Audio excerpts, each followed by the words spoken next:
Dans le livre d'Isaïe, chapitre 54, il est part d'une femme stérile qui n'a pas enfant. Cette femelle doit pousser des cris de joie, car les enfants de la déesse seront plus nombreux que les enfants de celle qui a un mari, dit l'Éternel. Cette femme, c'est le royaume de Dieu. Cette femme, le royaume de Dieu, n'avait au départ aucun enfant. Le royaume cleste du pré-cleste, mis par le Seigneur Jésus-Christ, son Fils unique, ainsi que des milliers et des milliers d'anges, n'avait obtenu aucun fils issu de l'humanité. Mais le pré a prophétisé que le royaume des cieux aurait d'innombrables enfants, bien plus que les enfants de toutes les nations et de tous les peuples de la terre. Cesse de dire que le royaume des cieux est comparable à une femme. Cette femme, l'origine, ne pouvait avoir aucun enfant. Ensuite, elle a obtenu de nouveau les enfants d'une immense nation. Ce royaume, c'est le royaume des cieux, l'Israël de la nouvelle alliance.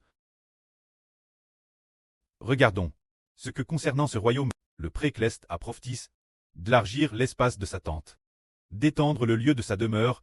Lisons cela. Largisse l'espace de ta tente, qu'on déploie les couvertures de ta demeure.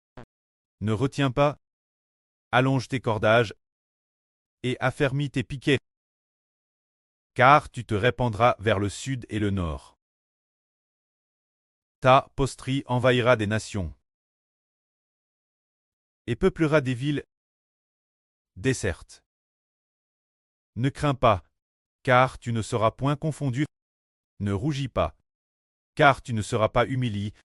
Tu oublieras la honte de ta jeunesse, et tu ne te souviendras plus de l'opprobre de ton veuvage. C'est-à-dire, en parlant d'une femme, cette femme utilise pour imager le royaume de Dieu. Il est dit que cette femme, ses tentures doivent très grandement déployer plus loin. Ses piquets doivent très affermis. Elle doit se teindre vers le sud et le nord, car ses descendants posséderont les nations. Ses descendants posséderont toutes les contres des nations. Et de plus, ses descendants seront nombreux. Alors Dieu dit, cette femme ne craint plus, elle ne sera pas confondue, ni humiliée, ni j'honore. Et de plus, il est dit ici, tu oublieras la honte de ta jeunesse, et tu ne te souviendras plus de l'opprobre de ton veuvage. C'est dire que cette femme, elle a connu la honte et l'opprobre. La honte, honteuse de quoi? Parce que, par son mari, elle a été répudie. Divorce par son mari. Son mari a divorcé d'avec elle, ne voulait plus d'elle. Et alors, elle ne pouvait que vivre dans le veuvage pendant très longtemps. C'est comme une femme qui, après avoir poussé son mari, n'est plus aime de lui. Pourquoi ne l'aimait-il plus?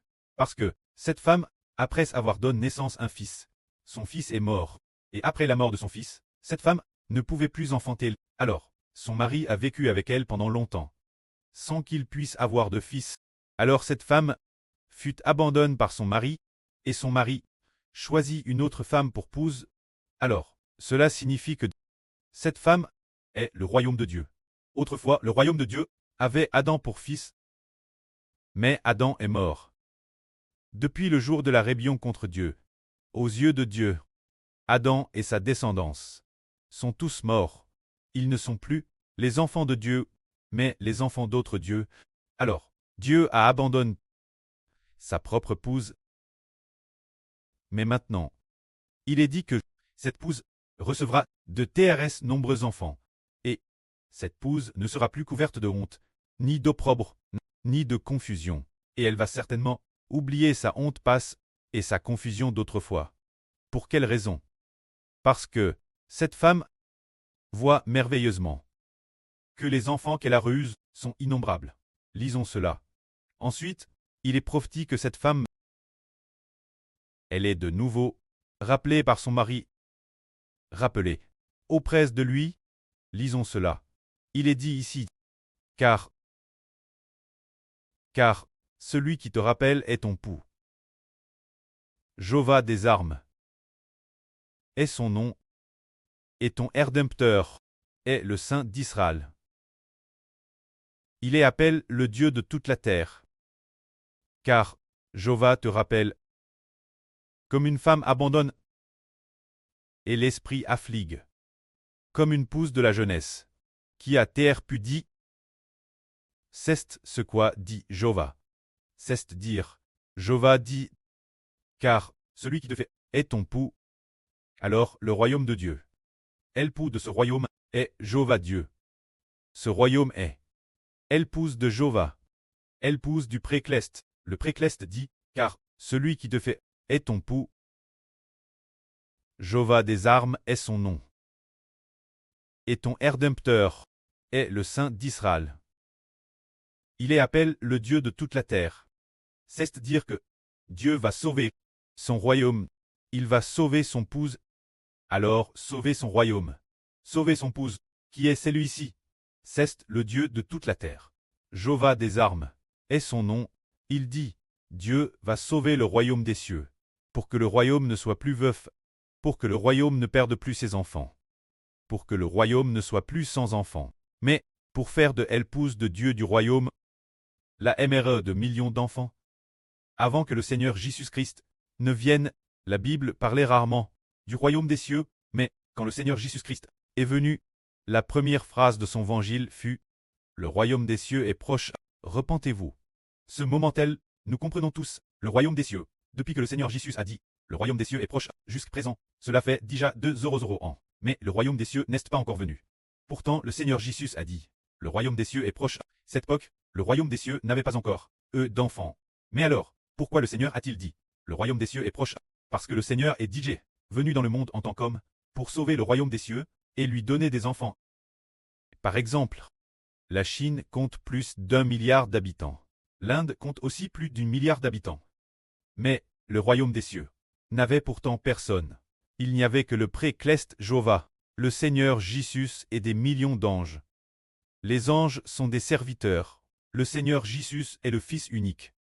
Et en dehors de cela, il n'y avait plus aucun autre enfant. C'est pourquoi. Que fallait-il faire? Il fallait sauver le royaume des cieux. Comment le sauver? En permettant au royaume d'obtenir des enfants NS de l'Esprit Saint. Alors, il fallait racheter. Il fallait que le Seigneur Jésus-Christ donne sa vie pour racheter les hommes du Pshach. Car tous ont offensé Dieu. Tous ont suivi le diable. Alors, le Seigneur a été crucifié, pour que parmi ceux qui suivaient le diable, une partie d'entre eux, un tiers d'entre eux soient rachetés, ne suivent plus le diable et ne commettent plus le péché. Le fait qu'ils commettent le pshach, c'est parce qu'ils n'ont pas été rachetés. N'étant pas rachetés, ils étaient l'origine des pécheurs. Ils commettaient donc fortement le pshach. Par exemple, tant pécheurs l'origine, ils commettent le péchach. Alors, pourquoi sont-ils pécheurs? Parce qu'ils ont abandonné Dieu. Après qu'Adam a abandonné Dieu, tous les descendants d'Adam sont devenus des pécheurs, avec le PCH habitant en eux. C'est pourquoi ils sont tous pécheurs. Alors, il fallait les racheter, pour qu'ils puissent être délivreurs du PCH, ainsi ceux qui sont rachetés deviennent les enfants du royaume des cieux. L'origine, le royaume des cieux.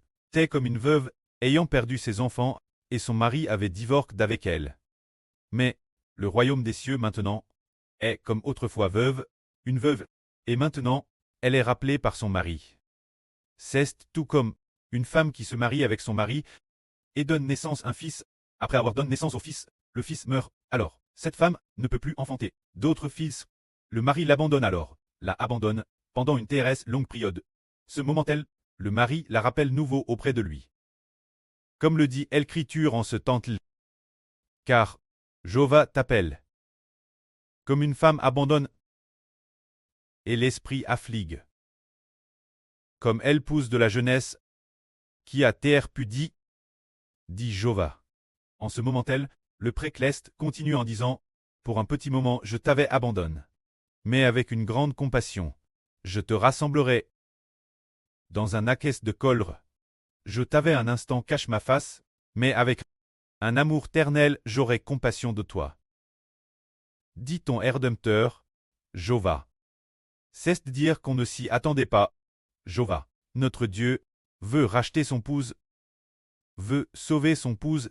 Alors, si une épouse ne connoit pas, ne peut plus enfanter, comment la sauver? Comment faire pour que son épouse connoive et enfante nouveau en son? Et comment la sauver? Pour que son épouse retrouve la faveur de son mari. En fait, si l'épouse ne connoit pas et n'enfante pas, alors, que faut-il faire? Le précleste fait ceci. Le précleste, en rachetant l'humanite, la donne son épouse, il a racheté l'humanite, par son propre Fils, son Fils unique, par le sang de Jésus-Christ.